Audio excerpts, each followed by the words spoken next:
Okay, so back to the gold standard. 1930s, everyone's on the gold standard. What that means is everybody's currency is linked together. So, for example, say we're saying 1 ounce of gold is 20 bucks, and so 20 US dollars and 10 pounds. All right, so the British government is saying we'll give you 10 pounds for your ounce of gold. The US's government is saying we'll give you 20 bucks for your ounce of gold. What that means is that 10 pounds then equals $20, or a pound is equal to $2.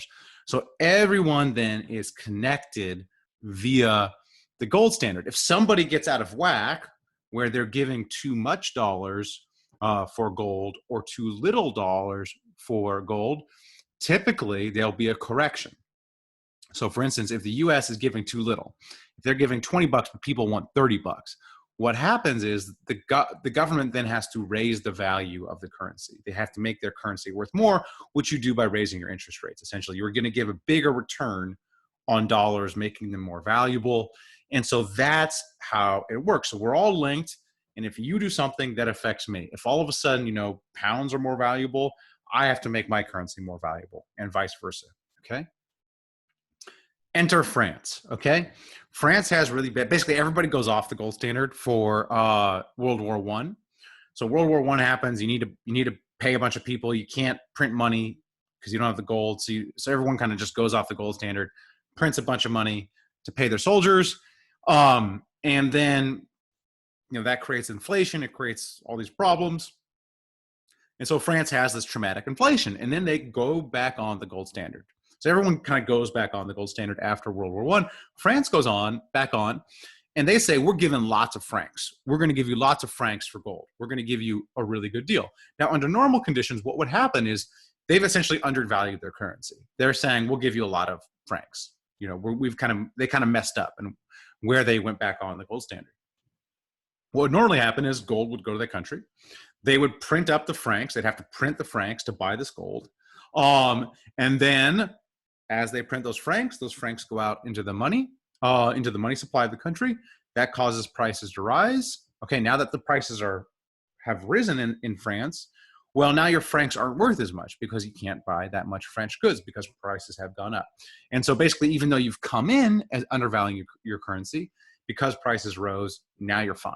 Okay, that's what should happen.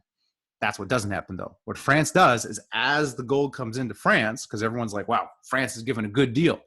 I can get a lot of francs for my gold, buy a ton of stuff, and ooh-wee, if I got gold, actually, we can see this in the data. You can see when they mine gold, when gold's coming out of the mines in South Africa, where are the ships going? The ships are going to France, okay? So France gets all this gold. But they don't print up the money. They use existing francs. They don't print up new francs. And so there's no inflation because they're scared of inflation.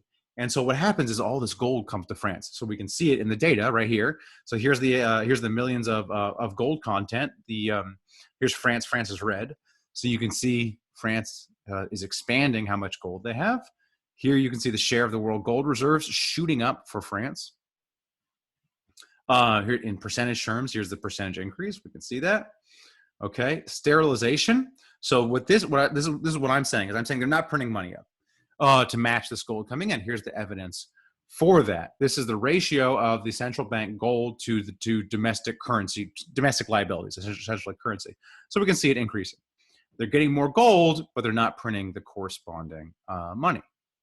And so here you can see their money supply is flat, even though their gold reserves are going up. So they should have been printing more money to represent that they've increased gold reserves. They are not doing so. And so what happens is everybody else has to make their currency more valuable. All right. Since France is giving such a good deal, they're giving out tons of francs for gold.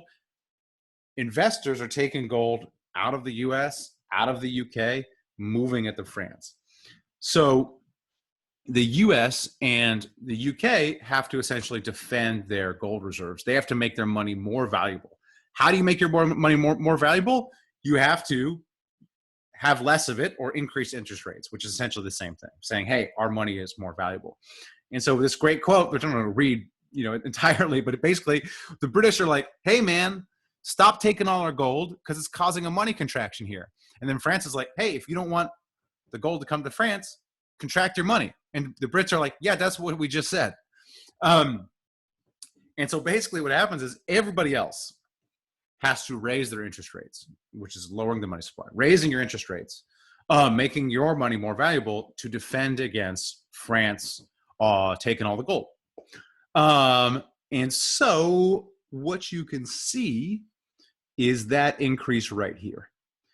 So interest rates are naturally falling as we have this crash, as we have the economy crashing. But here, the Fed raises interest rates to defend against gold going to France.